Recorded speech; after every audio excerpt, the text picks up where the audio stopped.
Hey everybody, Misha here, and let's talk today about the Snapchat Spectacles, the specs, which are described as the first wearable computer built for the real world. I've always been interested in something like this. So essentially, this is produced by Snapchat, and I've seen some photos of it. It looks a little bit bulky, I'm not gonna lie.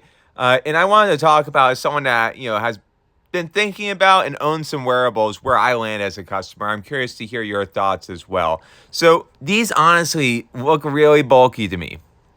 They remind me of something that I wear at IMAX or a 3D movie in general. Um, that being said, functionality often supersedes style when it comes to me. So, if it's amazing, I'm open to it. However, what I'm less open to is this price here of $2,195. Yikes. That's a lot of money. That being said, I think if you are in, certain industries, this might be really, really compelling. I could see quite a few people, depending on what their careers are, possibly getting way more than $2,000 in value out of this. Little old me, though, I'm skeptical if so apparently you can finance this with Klarna, $105 a month with Klarna. So I don't think you should probably buy smart glasses with a short-term, loan like Klarna, but you do you.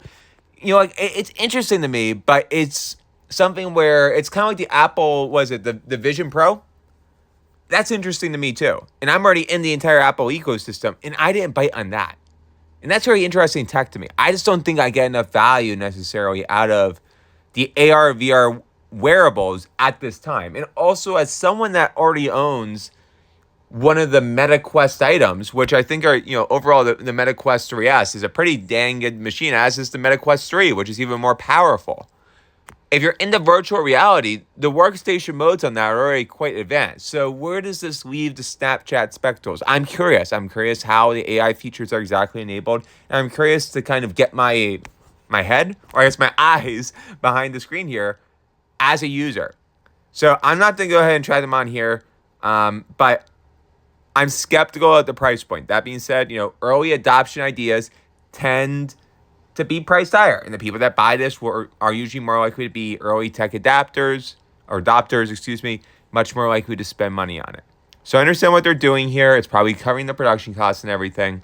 And I think the overall idea of using glasses and using things around your head to enhance your productivity and your leisure or your entertainment, it's on the right path. I understand how AR and VR are really cool. I use them myself, I feel like, much more than the average consumer. So I would say I probably land towards the upper quartile in terms of possible target customers. If you're trying to think of a target customer for this, ignore the price for a second. I think they would probably include me as someone they would be targeting early on. Why? Because I've used virtual reality quite a bit. I do virtual reality gaming, and I've shown interest in AR applications on mobile. So, even just something like Pokemon Go is AR. That being said, I don't think I'm going to buy this. And I would be highly surprised if they put together a series of use cases where it becomes almost impossible for me to ignore. I don't think Snapchat is necessarily going to be the company to do that. I could be wrong. If they prove me wrong, credit to the CEO, Evan, if he pulls it off. I think eventually someone's going to get this right. Maybe it's going to be Apple. Maybe eventually Facebook and Meta will have a way where it's something you can wear truly every day. Because like the Meta glasses, apparently were supposed to be that, the Ray-Ban glasses, those are priced around $200 to $300. So like, where's the market for this? If they're much more advanced than the Meta Ray-Ban glasses, then we're talking, maybe they are. But I feel like I would be surprised if 5 years from now you ask me, is this a hot item where people are buying the Snapchat Specs 2, 3, 4? I hope I'm wrong, because if I'm wrong, it means that AR and VR have advanced even more than I thought.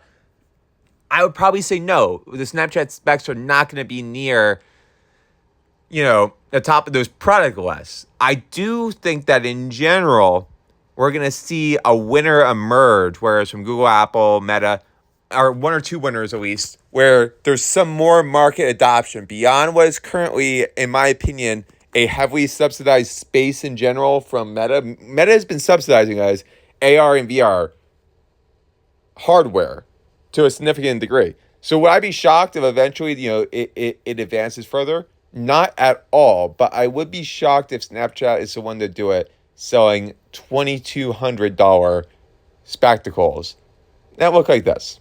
Just keeping it real.